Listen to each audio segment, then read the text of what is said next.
உத்தர கோச மங்கை வாராகி. உத்தர கோச மங்கை என்னும் ஊரின் வடகீழ் திசையினிலே உத்தம காளி வாராகி ஊருணி கரையில் ஒளிர்வாளாம். தாயே இன்றி ஒருவருமே தாரணி தோன்றி வருவதில்லை. தாயே இன்றி சுகமாக தானே முளைத்த பெரியவளாம். தாயே இன்றி சுயமாக தானே முளைத்த பெரியவளாம். வேண்டி வந்தோர் மனதுள்ளே விளையும் எண்ணம் முழுது உணர்ந்து வேண்டத்தக்கன தானறிந்து விரைந்து யாவும் தருபவளாம். சப்த மாதர் எழுவருளே தானும் மங்கம் வகிப்பவளாம்.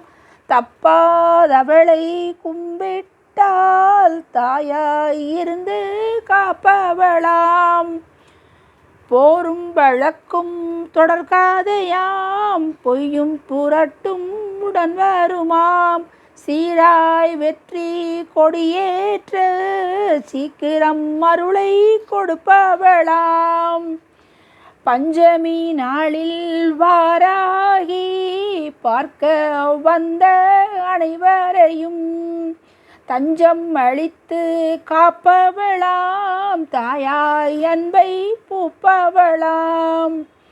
மானா மதுரை பஞ்சமுகி தேனார் பிரத்தியங்கிராதேவி தானும் மாசி பஞ்சமியில் சாலத்தருவாள் நல்லாசி.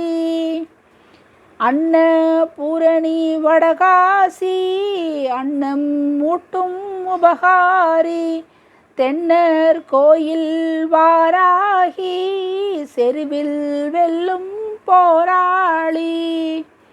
வாழை இலைகள் வரிசையிட்டு வர்க்க அன்ன வகையிட்டு ஏழை செல்வர் நிலை விட்டு ஈவாள் நமக்கு அருளிட்டு.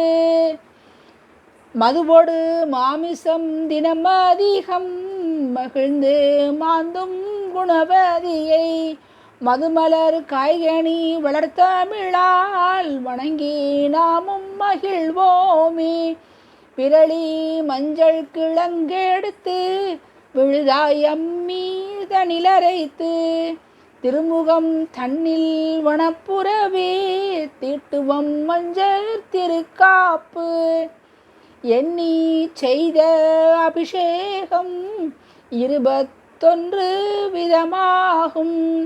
பண்ணி சேர்த்த பாவவினை பணிபோல் தீர்ப்பாள் வாராகி. மாசி மாத பஞ்சமியில் மாசிலா ஞான சேகரரும் பூசனை செய்த திறன் வியந்து பூவருள் பூப்பாள் வாராகி.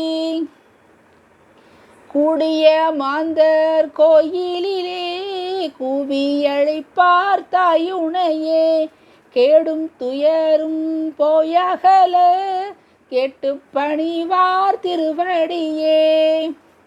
சேவுகன் செட்டி தமிழெடுத்து நாவிசை பயிலும் இசைமடுத்து தேவி மா காளி வாராகி திருவருள் தூவி வருவாளே. இயற்றியவர் மீ. சேவுகன் செட்டி.